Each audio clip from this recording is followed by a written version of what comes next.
Let's bow our heads in just a word of prayer. Almighty God, our gracious Heavenly Father, we're thankful to Thee for this privilege of appearing before this group who gathered here to learn more about a better way of life. We ask that Thou be in our midst, guide and direct our thoughts, guide and direct what I may say, and whatever is said or whatever is done, may it be done towards Thy honor and glory. In Jesus' name we ask it. Amen. First thing I want to invite you folks I want to thank you folks for inviting me down here. Next thing, I want to congratulate you on having as many here as you have on your first anniversary. I think it was on our 9th anniversary that we had over in Akron High that I heard Doc get up and make this statement. I never paid much attention to statistics about any kind of statistics about AA. It never made any particular difference to me who was first, second, third, or fourth. How many? But I heard Doc get up and make this statement. He said that at our first anniversary we had 6 at the end of the year. Well, I didn't remember that. And he said that 4 of them were here tonight. That was on our 9th anniversary, he said, and 4 of them are here tonight. 1 of them dead, and 1 of them's out of town and couldn't be here. Well, I happen to know that a couple of them that were there had little trouble during those 9 years, but they were there that night and were sober. And so that's all we had on our first anniversary was 6, and of course there were several times 6 here. And of course, when we had that anniversary, I certainly never expected to be down in North Canton talking to folks. And a lot of the other places where I have been and talking, we just had in mind that we'd get sober and stay sober, and to do that, we had to go out and take this program to a few people, and enough to get sober and stay sober ourselves. And then that would be the end to it. Now, that's all I had in mind, I know, and I'm pretty positive that there wasn't anything much else in the mind of the others except to stay sober ourselves. That early thought has been worth quite a little bit to me in 2 or 3 ways. I haven't felt any great responsibility about the movement being such a wonderful movement and all those great things that's going to be done. I even had a woman after one of the meetings I was to, she come around, she was been a missionary in China for a long time. A very wonderful woman. She said, this is wonderful. She said, maybe this is the answer to world peace. And I said, well, I don't know. Anyhow, I hope it is the answer to peace in a lot of homes around here in Akron where they used to get drunk and fight with each other. Now, if you can carry it on over and make a world peace out of it, that's fine. But I have always had in mind that the main purpose of AA was to stay sober. And now there's a lot to AA, in my opinion, that's worth a lot more. And a lot in there outside of staying sober, but actually and honestly, I hope that we always keep sobriety as the main purpose of AA. Now, I know positively that that's the thing that we started out with, was to stay sober. Certainly, I've got a lot of things out of it further than that. One fellow even argued with me about not so long ago and said if sobriety had been the only thing he got, it just wouldn't have been worthwhile. And I said, well, I don't know about you, but I know about me. I said, the last 6 months I drank, I was dragged into the hospital 8 times. 6 months.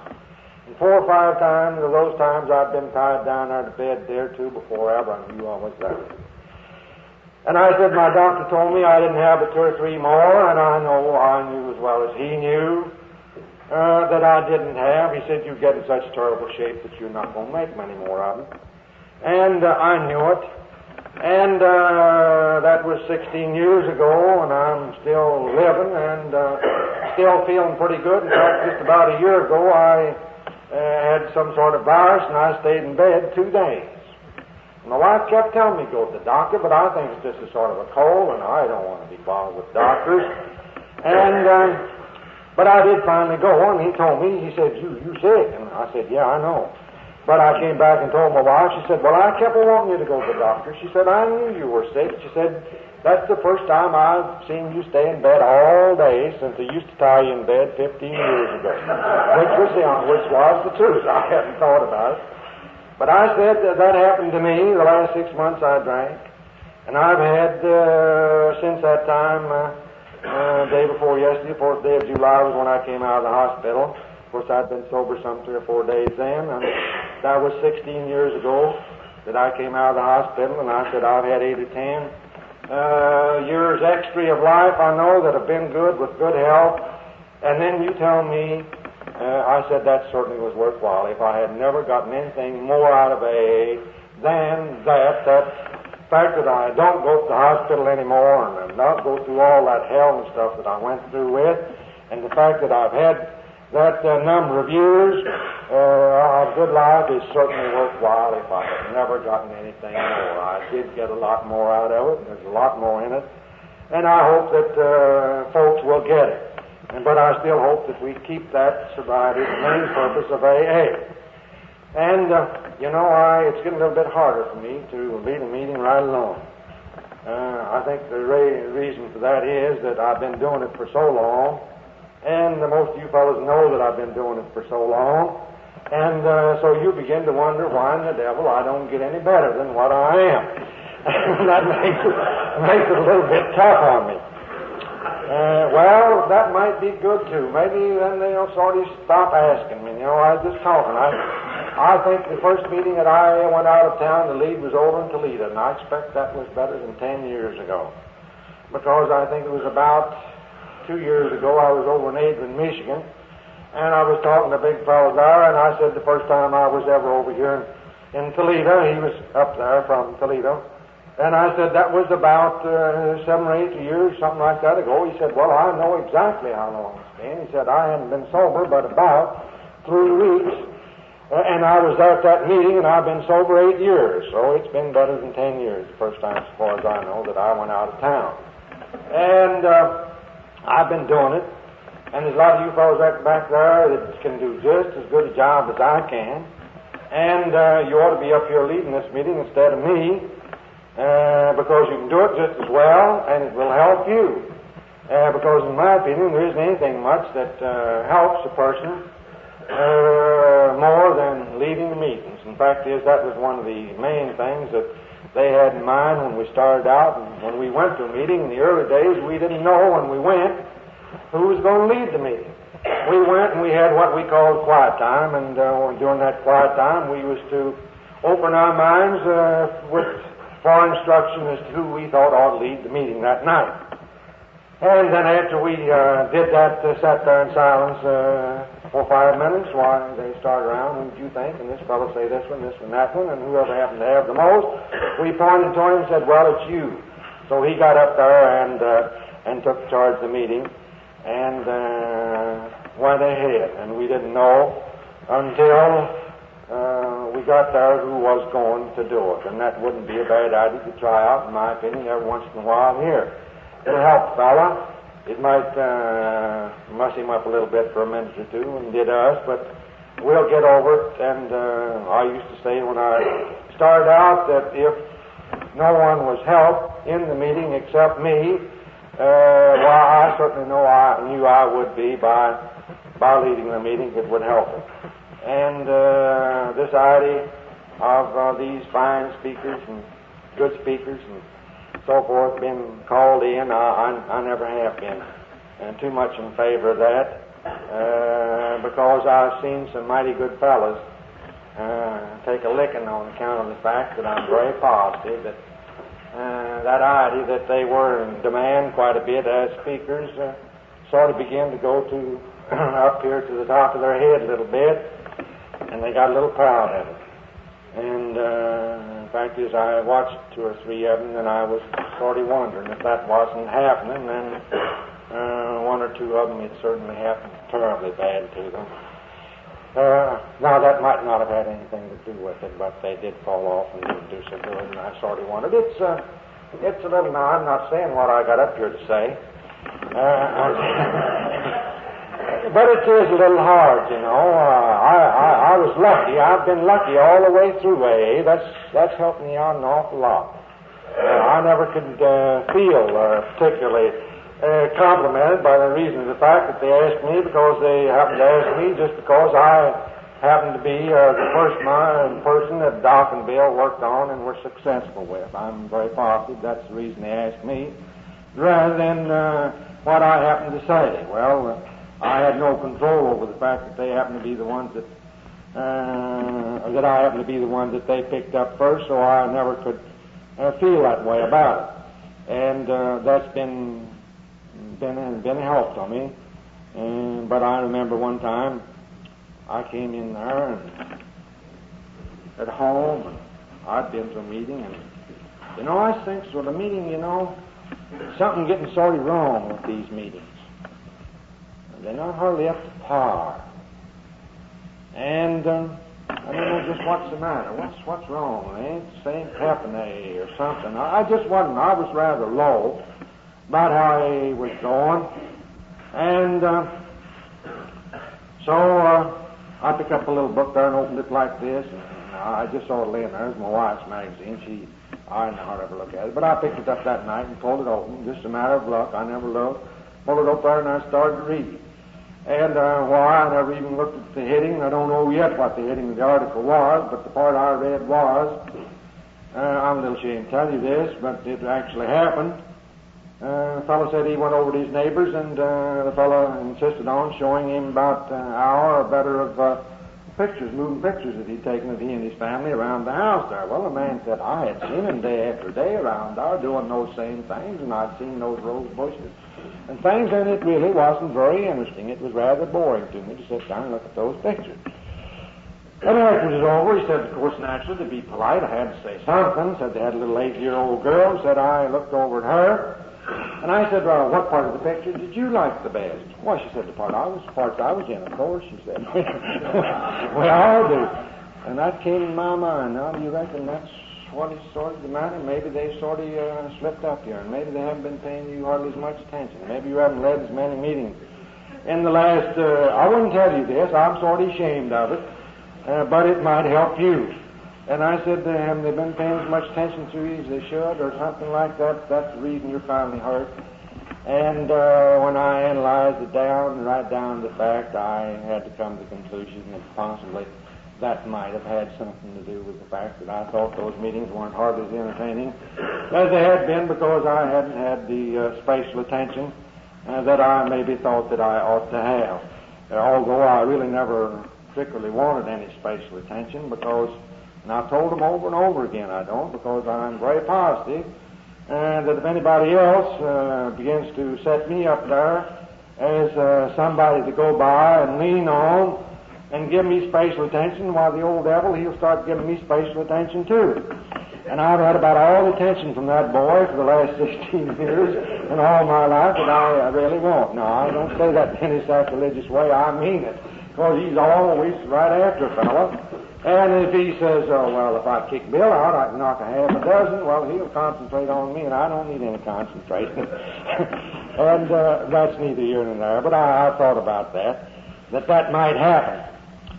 And but the fact, as I mentioned a while ago, that it's the idea of sobriety is the reason that we are primarily in AA, and the fact that I never expected any great world movement or anything like that to go out of it has helped me, because in that way I can go ahead and do AA and practice AA the same way it was taught to me, which I'm going to give it to you directly in about, and it only takes me about 10 minutes to do that. That's what I ought to do, of course, and quit, but I keep on talking for a long time to get up to it. And it's helped me to go ahead and practice and talk AA just the way I learned it, without feeling too much responsibility of what's going to happen to the movement, and arguing with this bunch that wants to do it this way, and arguing with this bunch that wants to do it that way. Now there's quite a little bit of that, that's going on around now. Some of them want it this way, and some of them want it the other way. And I told a fellow today, he came all the way down to Cleveland and bought my dinner to give me hell for some things that he thought was so-and-so, and I just told him, I said, now wait, I learned this AA one way, and I learned AA that the main purpose that I was in AA was not to save the world and not to save a lot of people, but to keep Bill Dotson sober. That's the main reason I'm in there. To do that, I have to take this message to people. Now, from now on, they have to take over. I can't keep them sober. I couldn't keep them sober. I couldn't save the world. I don't think I was expected to save the world. And the fact is, I can't think that you can find any place in the Bible, any place, where anybody was supposed to save anybody. If you go back and read the four synoptic Gospels, you'll find that just before Jesus ascended, he said, go ye into all the world, preach the gospel. He never told you to save anybody. I even read in the paper today where that fellow minister up there was wanting so-and-so so he could save a lot of people, see. I don't think we do that, and I don't think we keep them sober. We can take them the message, but from there on, it's between them and this higher power as to what happens. And that's what I've been doing, is when they ask me to go around and tell folks the AA program as it gave it to me, and sometimes a few other little things. I've noticed that I heard a fellow get up and say in King's School on Wednesday night, and it's the first time I'd heard him admit it that way. He said he stayed sober 7.5 years, and then he got drunk, and it took him about 15 months to get sobered back. Well, that was true, and I knew it, and he's been sober since. And he admitted that he said, I was a terribly intolerant son of a gun. He said, I just didn't have no damn use for these fellows that came into AA and slipped. He said, I just couldn't see it tolerant. Well, I thank goodness I never had that kind of a spirit. When he comes around and tells me, he said, I had a slip. I said, the devil, you had a slip. You just went out and got drunk. Just exactly the same way I did hundreds of times. After I knew I shouldn't, I went out and did it. That's just what you did. No slipping or anything else. Just start right over again. Of course, maybe AA would look better to the outside world if we saved every fellow that came around and said he belongs to AA. I don't know how in the world he belongs to AA. There wasn't any joining or anything like that when I came in. And now I ramble around there and talk to you. It was, as I mentioned a while ago, it was 16 years ago, about the 26th of June, that I came to over there in the city hospital in Akron, Ohio. One Thursday morning, that's the only way in the world that I knew what particular day it was. I knew it was Wednesday, and I went in there, and the only way in the world that I remembered a year or two later that it was Wednesday was that I knew I started on Saturday. And the last time before that that I had come out of the hospital, I told my wife, I said, for goodness sakes, don't let me get in such terrible shape anymore before I get into the hospital. I said, that's been hell the last few times, I'll tell you. See if you can get me to go in the hospital. It usually took me about 10, 12 days from the time I took that first drink until I ended up over there in the hospital tied down. It took 10 or 12 days. A week of it out, round like that, and in and out. And then the last week of it up there on the third floor in my home, so I was supposed to be out of town, and if anybody come in, they wouldn't hear me up there. And I just laid up there in that bed on the third floor by myself, which wasn't my bedroom, it was on the second. But I'd go up there and hide, and every time I'd wake up, I'd just reach over and get the bottle and take another drink and go back to sleep. And keep that up for about 4 or 5 days or a week. Finally, it comes a day, you've heard fellas talk about throwing them up, couldn't get them down in the morning. Well, I'll throw them up like that. But that never made any particular difference to me, because I knew that if I kept on swallowing them, I'd finally get one that would stay down directly. And, but if you do like what I talked to you just about doing, you spend about a week, drink, and then the last week up there on the floor, just nothing, no eat, just reach over, take the bottle, and go back to sleep. Finally, you wake up someday and look at it and you say, no, you wouldn't do anything. just wouldn't do any good. You fool with that now, as long as it's going to do any good. Another day or so of this, and you'll be dead. So, started on with my wife to get a hold of the doctor. I didn't go to the hospital only for the 6 weeks, but the last 2 or 3 years I drank, I never got over one without having to call the doctor. Fine time finally comes when you look at it and you know that it isn't going to do any good. Say another drink isn't going to do you any good. You're just so full and sick of it that you wouldn't do anything about throwing it up, but you just know it isn't going to do you any good. One of any use in trying to take it, and then you have to do something about it. And so I told her not to let me get so bad the next time, so I started on Saturday. Now, isn't that odd? I remember just how I took that first drink on Saturday. I went home early from the office, figuring that to stay sober. And then I got home, got up there at the house, and it was June, it was hot, and I got drier and drier. And I wanted to drink worse and worse, and there was a place over there where they sold only liquor and wine and no whiskey. And so I fooled, shook, and bothered and fooled around there. I hadn't had a drink probably for a couple of weeks then, maybe, at least that long. But I was so nervous and I wanted to drink.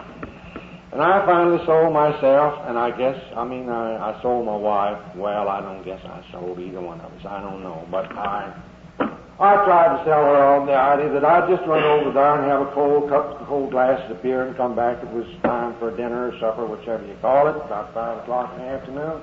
And it was about time to eat, and she had about ready, and I'll just run over there, and I'll have a couple of cold bottles of beer, and I'll run right back and eat my supper, and I won't get drunk. Now I know if I'm going to drink a couple of cold bottles of beer, damn if I'm going to eat right after, because that's just wasted. That's all. I'm going to have a trouble. I ain't going to waste it to eat right after. But I really thought that could be done, see? And I guess I even told her I'll take the boy. He's about 8 or 9 years. I'll take the boy along to ensure the fact that I'm going to come back. And, well, I don't guess I made her believe it, but she didn't. Anyhow, it went. And, of course, about 11 o'clock, she come over and got the boy. And took him home, and she didn't bother me. Of course, I stayed all night. As soon as they closed that up, I went looking for a bootleg joint, where they sold them after hours. And found it. And stayed there and went home sometime the next day. And I had told her, for goodness sakes, don't let me get that bad anymore. So somewhere or other, on Wednesday, she coaxed me into the hospital, and I went into the hospital. That's the reason I know it was Wednesday. I hadn't been drinking so long. And I wasn't so bad that morning. And so I came to there on Thursday morning, and my mind was fairly clear because I'd only been drinking since Saturday. And so I looked around, and I realized where I am again. And I said, well, here you are again. And you've been here, either here or over in the Peoples. This makes 8 times now in 6 months. And every time you woke up, or you went out of this hospital in this last 6 months, you went out of here fully determined in your own mind that you wasn't going to get drunk for something like 6 or 8 months. I don't think I said I was going to quit. But I went out there fully determined that I wasn't going to be drunk for 6 or 8 months because I couldn't afford it. I was broke, and wasn't going to be long till my wife and boy was going to be on charity, which would be terribly humiliating. And not only that, it was going to be, I was going to have to start to panhandling and drink, and boy, that would be hell. I always felt for a panhandling. Because when I wanted to drink, I wanted it. I didn't want to have to go out and try to beg somebody and spend a half an hour trying to get a hold of a drink. I wanted it right then. And I didn't want to have to, now I could picture myself out down on the street trying to get a hold of enough money to go and buy me a drink and have to make maybe an hour or two when I'd be wanting it like I would like that. And I just knew it would just be terrible. But anyhow, I come through there and I said, here you are. And you didn't intend to be here. Time after time, you've been doing this now here, and you're going out of here fully determined. You weren't going to get drunk anymore for 6 months, at least 6 or 8 months, until you got a little money in. And you got back a little self-respect of your own and a little towards people to show that you can do something about it. What are you going to do about it? And I didn't know. No, I didn't know what to do. And that was odd. Right then the boy comes along, he says, "Get on this old top, we're going upstairs." Well, I didn't want to argue with him. I did a little bit, but he said, "Get on, I don't want no argument." I've argued, I never seen him before, but he told me after his eye, and finally I did ask him, "How do you know me so well?" He called me old top. "I never saw you before in my life." He said, "Hell, you haven't. I've wrestled with you over there in that emergency ward night after night. When they left you over there, they wouldn't take you up to the hospital, they left you over there for me to wrestle with you. And then think I don't know you. Well, I've never seen him before. I wasn't telling the truth. But I've been over there, but I didn't see him. And so up I went, and I got up there. My wife was sitting there in a big crowded room. Well, I really didn't know what was happening. My wife would always come to the hospital and speak to me. Visit me. I don't know why she would, but she did. I remember she come walking in one morning. I was with the doctor. I said, "Good morning, Doc. Good morning, honey." I'd been awake just a few little while, you know. I found out at 11 o'clock, and it was daylight. I knew it was 11 o'clock in the day. I kept looking around at my wife, and I said, "Why don't you go to Sunday school, honey?" "Sure." She said, "Sunday school?" "Yeah." I said, "Sunday school church." "Well, it's Sunday school and church." I knew it was Saturday, when about noon when I went in, you know. And she said, "What time do you think it is?" 11 o'clock. I knew right off because I just found out. "Well, I know," but she said, "What day?" "Oh," I said. She said, "This is Monday, this ain't Sunday." Well, I didn't know. Now, where I'd been all day from Saturday noon till Monday morning, 11 o'clock. Well, I'd been there, and the hospital died down, but I had no remembrance of it. Nothing did I remember. I thought it was still Sunday. She ought to be in church. So she was sitting there, and I said, "Hello," and she said, "Hello." And I let her do the talking. I didn't have anything to say. I was licked, see. I just didn't have any answer. And I didn't have any answer that morning. She said, "I've been talking to a couple of fellows about your drinks." Well, I thought that was odd. There's been a lot of talk around our house about drinking. I knew some church members been down there, and I knew 2 or 3 preachers been down there praying with my wife about me. I wasn't when I was there because I wouldn't listen to them. I didn't want to listen to them. I went to church and listened to what they had there, but what in the hell they want to be listening to me about drinking? They never got drunk, and what would I listen to them? They tell me I ought to quit? Oh, my. I knew so much more about how I ought to quit than you. I knew more about how bad my finances were, and I knew that my hours of hell that I went through with night after night. And them tell me I ought to quit. What I want to do is, if they could have told me how, but they tell me I ought to, you know. And also tell me how that I could, which I guess I knew probably was right. But it was so tough that way, I just couldn't make it. I just had to be daggone much better than I just knew I couldn't be that good. And, of course, I was pretty much like the woman that the minister was trying to get to join the church. And finally she said, "Well, minister," she said, "I'll join." But she said, "You'll have to bear with me. You'll have to be easy." She said, "I'm going to have a tough time." She said, "You know, it seems strange, but she said, it seems like everything I like to do is either illegal, immoral, or fattening." She said, she said, "It's just going to be tough." So I guess I knew that was the answer, but I didn't know how to get it. That way I didn't know how I could make it. I'd done a lot of praying about it, but as soon as I started praying about it, well, the idea come up about cigarettes and little penny ante poker and going to picture shows, and my church frowns on all those, and they wouldn't even permit me to smoke. If I was up there in their basement tonight, I couldn't smoke there. I can get up and go out like we always do when we have a social. We get up and go outside the door and smoke. Well, I don't know whether it's any more harm to smoke down there in the basement than it would be outside there, just outside the door or not, I don't know. But all those things would bob up there, and I said, I don't know. I couldn't. I just can't. I know I won't be able to be that good. I'd done a lot of praying about it, and all those little things would come up. And I said, yeah, Lord, I'll do that too. Sure, I'll do everything. But I'm a liar, and I know it. Finally, I said, well, there's no use in you lying to the Lord and praying for help when you know you're lying and you're not ready to do them things. So I quit praying, and that's when I sure did start sliding in, because I didn't have anything to hold on to then, and I certainly started starting hitting the downward grade tap. But my wife said, I've been talking to a couple of fellows about you drinking. And I looked, I thought that's funny. Now, that's the way I got AA. That's the way I'm telling you. Of course, it isn't all that way, but it's sort of along that line, in my opinion. I'm just telling you the little things that happened to pop in my mind that helped me. The next thing she said to me, she said, you're going to quit.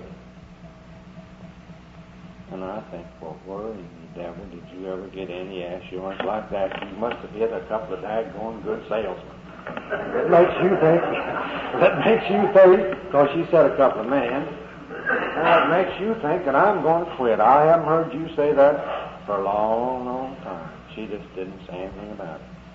And she didn't hear me say I was going to quit. I always say, I'll have to cut this out. I'll have to quit this. I'll have to cut this out, you know.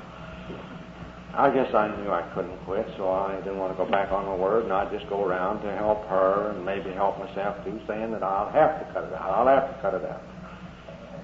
Knowing that I couldn't. I remember way back in 1960, and I don't know what year it was, because it was my junior year in university, and of course a certain boy was in the room with me at that time, and I had been terrible. Oh, the terrible one the night before, and still was that morning, but sick. And I was sitting there on the bed, and I was a-heaving and a-gagging and a-heaving and going off. And this little mountaineer, he was worse drunk than I was. He looked over at me and he said, why don't you quit? Don't hear you, all you'd see him was doing it would sound even funnier. And I looked at him as funny as thick as I was, and I said, quit. Why, yeah, he said, see, there's no trouble. I've quit 1,000 times.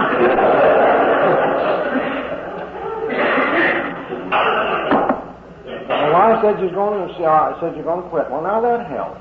That assurance that she had there, I didn't have that assurance. But the fact that she still could believe in me and believe in this program, or believe that she had found something whereby I could quit, well, was a help. And she told me there were a couple of drunks, she said, like you are. Said they have trouble too, said. And said they get drunk, and they're trying to quit. And they're poor, weak sinners. Maybe she didn't say it that way, but that's what came to my mind. Well, now that's bad. All these other people have been coming around here. They come around here to help this poor, weak sinner, me. They're all right, but they want to help me. And but there's nothing wrong with them. But now here's a couple of poor, weak sinners that's come to talk to me. Well, now that helped my egotism quite a little bit. But they admitted that they were just had the same licking as I had. Well, I knew people sort of looked down on me. Why don't you use your willpower? Yeah. Use your willpower. You know, I've used my willpower, and you have too. Because when you get sober, you have a hell of a fight to put on, I can tell you. And if I'd had sense enough, I could have fought that first drink easier than I could have fought it out there after I'd been drinking for a week or two, but finally knew that I had to quit and sit there and fight it out. Now that's when you really got a real tough fight to put out. And I knew my preacher had never gone through that, sitting there for a day or two shaking and holding and fighting that out to get sober and get back in. Now that's a tough job. I used to tell him all the time, I said, you know, it always was kind of fun to get drunk, but it's hell to get sober. That's when I got in trouble. When I started trying to get sober, that was when my trouble started. And but these fellows, well, they had the same weakness that I had. Therefore, I wasn't going to hurt myself too much by listening to them. That kind of put them down on my level. And so then there was one other thing. She said, you're going to quit, that helped a lot. And I didn't forget it. And I thanked her for the confidence in my own mind without saying so, because I didn't have much confidence. But she went on, and I talked about the Keeley cure and all that stuff. Well, I had with my doctor, I'd had a regular doctor that's been helping me for 2 or 3 years. And he was a mighty nice fellow, and he was a minister too. And my wife and I talked to him about taking the cure. And he said it won't do Bill any good. Said he's a confirmed drunkard, I believe that's what he called. He said, I've fooled with him before. And he said, I'm a minister, and I'm a doctor. He said, I ought to have some answer, but I don't have any answer. All in the world I can do is to help him through this pain so he can get sober enough to get back and try to stay sober a few days. But he does a little work and it won't be long. He'll be calling me again. I know it because I've had him before, but I pretty soon tell him to hell with him. I don't want to be fooling with him, and he didn't me, but he's a good friend of mine, like my wife and his wife. They did more for her than they did for me. And so I thinks, well, and I said to my wife, next question, I said, well, what are they going to charge me? And I never forgot that answer. She said, you know, that's the strange thing about it. She said that to us. We've both been church members for a long time now. I'm not knocking the church. No, I'm not. I'm not doing that. But we had been, and had been constantly going, no, I didn't go too regular because I'd get drunk too often. But when I was sober enough, now I went pretty drunk sometimes to church.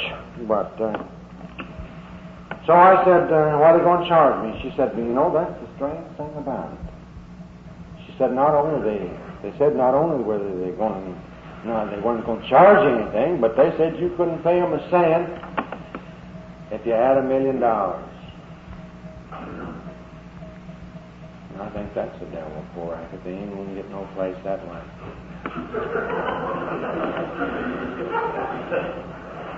But there's another thing in AA there, now, and I'm not going to preach to you. You go out and handle AA your way. See, I'm not going to tell you. Because if you don't get it right and you get drunk, it's going to be you that's going to be sick and not me. I'll sympathize with you, but I'd rather it be you, because I don't want to try it anymore. I had enough. They wouldn't take a cent for that work if you had $1 million. You couldn't pay them for it. Now, that's the way AA started out. I take no pay for it. I'm not finding fault from anybody else, but that's the thing, that was one of the main things that helped me to believe that these fellows had something. Here was two fellows I'd never seen or heard tell of that was 4-week sinners just like I was, and they were willing to come over there and take their time and talk to me to show me a program whereby I could stay sober, and not only would they not charge me anything, but I couldn't pay them if I wanted to. And that was really the first thing that interested me in AA. And I told my wife to come over, and they came over, and I could have given you this program a long time ago. You see, there wasn't any book then, there wasn't any 12 steps, there wasn't any of this other nice, good literature we have, some good and some not so good, and that we have around. And we didn't have any of those things. It was just those two fellows there that said they wanted to get sober. And they thought they'd hit on a program, whereby they could stay sober, and the part of that program was that they had to bring it up to me. And I sort of forgot that last thing, because they told me that was part of the program, that they had to bring the thing to me. And here was the program. So I say, no 12 steps. No, the 12 steps are all right. They're fine. And but I learned it the other way. They told me that I had to really want to quit. They said, if you don't want to quit, well, that's your privilege. Just go ahead and get drunk. That's all right. We're not kicking liquor. We want to stay sober. And to stay sober, we have a program, and to stay sober, we think we have to take that program to somebody else. Now, if you want to go out and get drunk and get sick and die down in this hospital like this, well, all right, then we'll just go right on out. We won't argue with you. That's your free privilege. Well, I said, them fellows, they're pretty uppish about this thing. All these other fellows want to plead with me, you know. And they said, if you want us to get drunk, okay, get drunk. But they said, we want to quit, and we'd like to see you quit. But we'll leave it to you if you want to quit. And then they asked me, said, do you think you can quit by yourself? Well, that's pretty hard to answer. I'd always been pretty self-sufficient. Run things, insisted I was, and I had told a lot of fellows. I saw my cousin die before he was 27 years old from liquor that I used to run with. I've held him in bed night after night with DTs, and I saw him die. But I was smart. I wasn't going to let him do that. And he told me, he said, Bill, I don't want to get drunk like this. But he said, I can't help it. Well, I sort of like the preacher. I thought we ain't using good sense. I told him, I said, you drinking too much too often. A lot of them asked me, said, all these years about why you get to be alcoholics, and I said, I don't know after hearing all those stories. I finally come to the conclusion the reason I became an alcoholic was that I drank too much whiskey too often over too long a period. I think that's what happened. Now, if I could avoid just one of those, maybe I wouldn't become an alcoholic, and I thought I was going to avoid them, but I kept on until I was in bad shape as he was. And, but I kept on as I saw fellows. I said, now when it starts doing me like that, well, I'm going to quit. Well, when I got down there, it didn't look hardly as bad, and I said, well, that's pretty tough, but I do know when it starts doing me like this, fella, then I know I'm going to do something about it. And I just went right on, clear down the bottom. I just kept lowering the standard. Year after year, my standard got worse. Why, I lowered it too, so I was clear down to the bottom. And as far as liquor was concerned, I hadn't been down in the jungles because I'd had a little money left me, and I'd had some accumulated before I got so bad, and so that run out. And I kept fooling the banks. I was pretty slick at that. And so it had run me out longer, I would have been down there before. So they told me I had to have an honest desire and wish to quit. Well, I don't guess I wanted to quit. But oh my goodness, I'd have had enough of this kind of getting drunk. There wasn't anything in that anymore. I sure was. I certainly, if I didn't want to quit drinking, I wanted to quit getting drunk and getting taken over to the hospital and tied down and put in jail, things like that. I didn't like that. And so they asked me then the next question whether I thought I could quit by myself, and that was pretty hard to answer. I hated to admit that I had a problem that I couldn't handle, a little silly thing like that. Anyhow, I ought to be able to have done that. I was going to do it all my life. They said, now, if you can handle it by yourself, all right, then we'll go around and we'll look at somebody who can't handle it. And said, we want to quit. And to do that, we got to take this problem to somebody that wants to quit and knows that he can quit. And we're just wasting time. If you don't want to quit, or wasting time if you don't, if you think you can quit by yourself, that's fine. Just go ahead and quit. And they let me there to study these things over, and then they asked me another question. Said, do you believe in a higher power? I said, yes, I believe in God, and I believe in the Bible. I never have lost my faith. I know that's the answer, but how in the devil am I going to get it? Because I just can't be that good. I just can't. I said, I do these little things. What am I going to do about that? Well, they gave me some very good sense there. They said, well, now don't you think that this drink problem is causing you more trouble than anything else now? And don't you think that you're going to have about all that you can do to get rid of this drink problem? Don't you think it's going to use about all your time now getting rid of this? Well, I said I wouldn't be surprised. I certainly haven't been doing very good at it. Well, they said, now let's concentrate on the drink, and we'll forget the cigarettes and the penny ante poker and the other little things like that for a while. You concentrate on this thing, and you work on that. And then after we get sort of straightened out on that, then you start thinking about them other things, and if you still think you'll get rid of that, well, then you start working on those. Well, no, I said, that's pretty good sense. Pretty good sense. So I said, I believe in the Bible, believe in God. I know that's the answer, but I haven't been able to get it. Then the next question they asked me was, would I be willing in the presence of somebody else? We sort of slipped that. We don't use that exactly that way anymore, but they said, would you be willing in the presence of somebody else to go to this higher power, which to me was God, and admit that you have a problem that you can't handle and that you want help? And they left me there to study and over.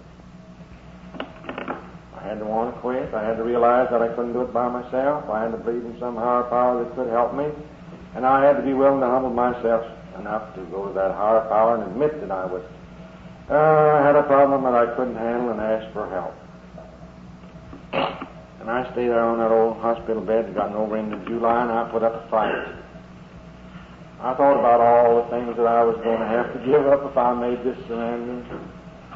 Boy, the old road looked pretty dim, dark. I'll tell you, that straight and narrow road sure looked really narrow. I think, boy, I ain't never going to have no more fun. Yeah, that's right, I'm telling you the truth. There just ain't going to be no fun in this life at all. Oh, I know now. the devil, he was fooling me, you know. He had them things. He knew what would hold me back. And he was using them things, you know. And I was still pretty worldly. I had a lot of worldly things yet. So I went over all those things that they'd said to me, and I went back over my life, things that I'd thrown away, material things, and other things that I'd thrown away. The material things didn't worry me too much, and although I certainly didn't have any of them left, and the opportunities that I had didn't worry me too much. But I then began to think about the humiliation and sorrow and things that I had caused some other mighty fine people. My mother and my wife, the boy was getting old enough to know. And I just went back over what kind of a heel I'd been. And I can tell you the thing didn't look very nice. It certainly didn't. I'd had an awful lot of people that had been awful nice to me. My dad and mother sent me to school and paid money. They didn't have to go without something to eat to do it. But now I remember, I knew that I was drunk back in 1917. My dad got killed in that year, and I was over in school, and I was drunk when they called on the telephone over there. I was pretty drunk, but I was handling it pretty good in those days. They brought him over there to Lexington, and he died. We had to take him home. I had to take my bottles along with me. But I didn't get real drunk. I was drinking whiskey then in Boston. And then I was my senior year in university, and there was the first time I started to run. I knew I was a drunk. I said, well, now here's a chance. You're a drunk and you know it. Now your dad's left your mom here with 2 little kids and a 300-acre farm. Now you better stay at home and help your mother. And look after this farm until spring comes on. That was in February. And you better stay around here and help her. She didn't need me. We had some hard hands, and this farm could have been around. I wasn't very far away, but I made that as an excuse. And then I'll go back to the university and finish in the summertime. I'm thinking that if I got away from school and stayed there on the farm, because through the summer I went home, I had to stay pretty. I did get drunk some, but I had to be pretty careful about Dad because he'd sold me out and I wouldn't get no more money down to school, and I knew it. So when I got drunk around home on the farm, I had to be mighty careful about it. And so I stayed around there. Then Mom said, well, all right, she'd rather I go back to school. So I took that as an excuse, and I stayed around there. Till up in April, latter part of April, and one day I'm talking to her in the room. And I wanted to drink, and I had my pocket. So I just stepped in the other room. Of course, I ought to have better sense, and I closed the door right in her face. Pulled my bottle out and started taking a drink, you know. Well, she just opened the door and looked in there. She stood there and looked at me a minute and come up crying. She said, are you a drunkard? I said, yes, I guess I am. She said, well, I believe you're as bad as Earl. We already knew he wasn't going to live because the doctor told me. She said, I believe you're as bad as he is. Well, I said, almost, Mom. She said, what are we going to do about it? I said, I don't know. Well, she said, I don't either. She said, your dad and I sent you over to school right now for 4 years, and all you've learned over there was to be a drunkard. I said, I guess that's right. I said, I'll go down and join the army to get sober. Well, I won't go into that story. That was a long time ago. Mom lived 13 years after I got sober. And I was awful glad. But I went back over, and I should have quit already. I went back over all those things that I treated those people, and I said, boy, you sure have been a heel. And you don't have very much left now. The rest of the time, you better start trying to do something about and make up for some of those things that you've done towards people.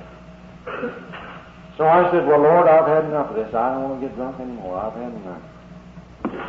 According to what the doctor says and according to what I say, I don't have very many more days around here. I'm pretty well wrecked. From every standpoint in the world, I'm wrecked. I don't have very much left to turn over to you, but what I have left, I'm going to turn it over to you from now on. I'm not going to be the captain of the boat from now on because, boy, I've been running this boat now for a long time.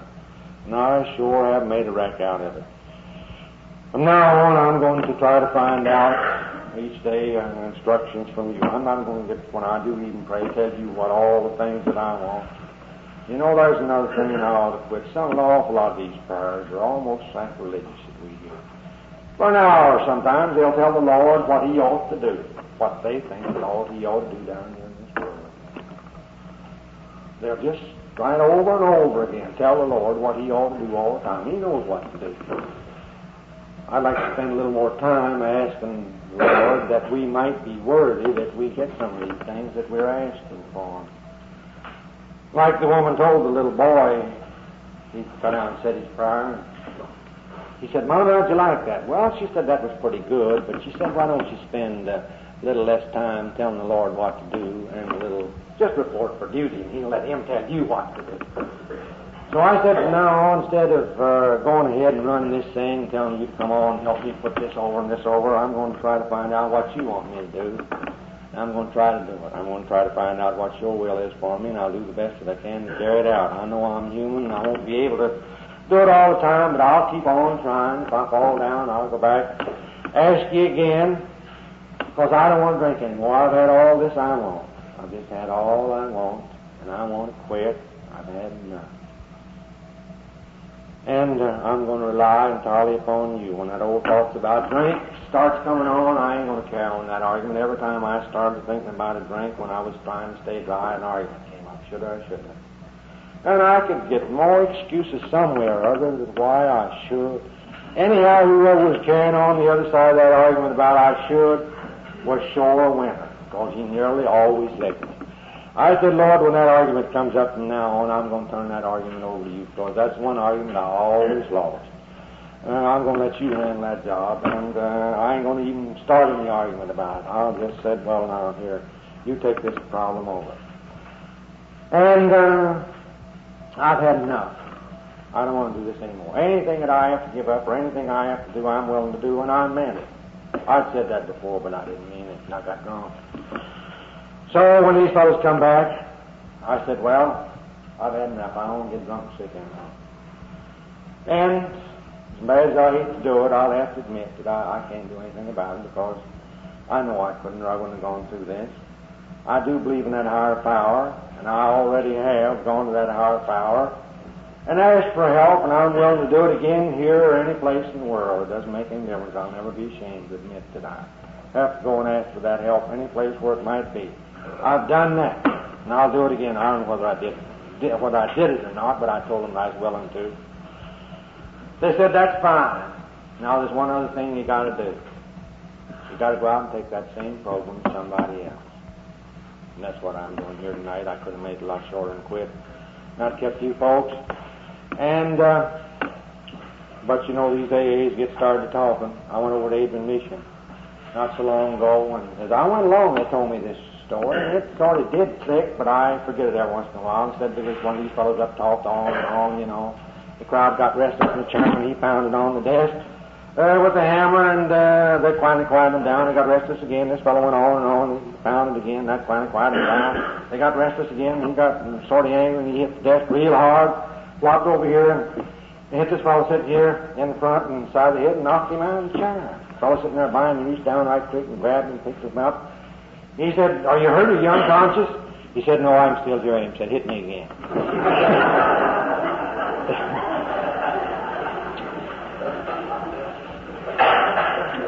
Now that was the AA as I got it, and that's the way I've been going out and telling it. I haven't added much to it because I'm sort of afraid to. It's been worth too much to me. It's meant those 8 or 10 years of my life. I know these last 8 or 10 years, and they've been in good health and so on. And so I certainly think an awful lot of it, because I've heard an awful lot of people say that they were sober as a result of following that program of the 12 steps. They were added in as we went along and sort of learned. You can take those 5 that I gave you and pretty much spread them out and make 12 out of them. And that was what was done, and I've heard so many people say that they were happy by reason of following that program, and I know that there's a lot of people out that are happy and in homes and happy homes that otherwise would have been dead, or they'd been in the asylum, or they'd been in jail tonight, and the program means a lot to me, and I certainly hope we keep it simple along that line. And if you read this last grapevine, you'll see the first article in there by Paul DeGrief, or whatever his name is, and he says he was an atheist. He wasn't a drunkard, but he learned. He said he was an absolute atheist. But he said by his association with AA, he has become to believe in God and pray. Now that's worth an awful lot to that man. That's worth an awful lot to him. And he said with his simplicity and the way that we went after, that brought him from complete atheism back to a place where he could pray to God. And I've heard so many people, so many places all around over the country say this: I came into AA solely for the purpose of sobriety, but it's been through AA that I have found God. And I know, and most of you know, how well worthwhile that is. That's the reason I hope we keep our AA program. I don't get angry because I don't feel too much responsibility myself. The only thing in this program that I have that's worthwhile, that I can take the program on, that somebody gave to me, and whereby I have had the benefits of that, I can take it on to them and give it to them. But from there on, it's between them and that higher power, whether they make it or not. There isn't any question about that. It's just between them and their higher power, whether they're able to make it or not. And so by that reason, I don't get too much disturbed when I see these things breaking around, because I'm very positive the foundation is there. The program is on a good, firm foundation. It's doing an awful too much good for it to disintegrate and go along. And I thank you folks for being as patient as listening to me for as long as you did. And thank you for inviting me down here, and congratulate you on the number you have here in this your first anniversary, and I wish you a lot more good anniversaries, and thanks. Now, on behalf of the group and myself, I certainly want to thank you for a wonderful meeting.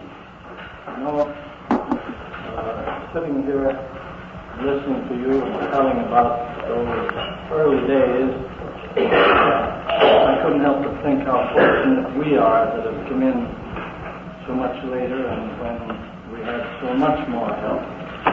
You only had two to help you, and you've certainly done a wonderful job. I thank you very much for this meeting. Now, how do you want to do from here on? Do you have comments, do you? Well, I usually work a trick on them there. I always talk so long that they... I was hoping for comments now. Well, Bill, I'm always indebted to you. I've heard you a good many times, and every time I hear you, you get those cobwebs away out of my head. Things that kind of confuse me about the program, as I feel sometimes it's being confused, if you get what I mean. That's right. You bring out primarily the first things come first in your program. Another thing you bring out is the words that Doc Smith said many times in my presence and all of us: don't allow such a program. Keep it simple. These frills that we put on the program, if they're good, will stay, and if they are not good, they will disappear.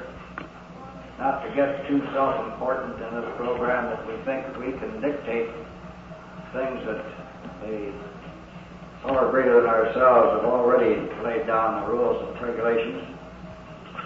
Every time I hear you, I go back to my time in St. Thomas when Sid Russell came to see me, and Joe Palmer and some of those fellows, some of the first fellows, Paul Stanley, and they told me the same thing that you're telling now.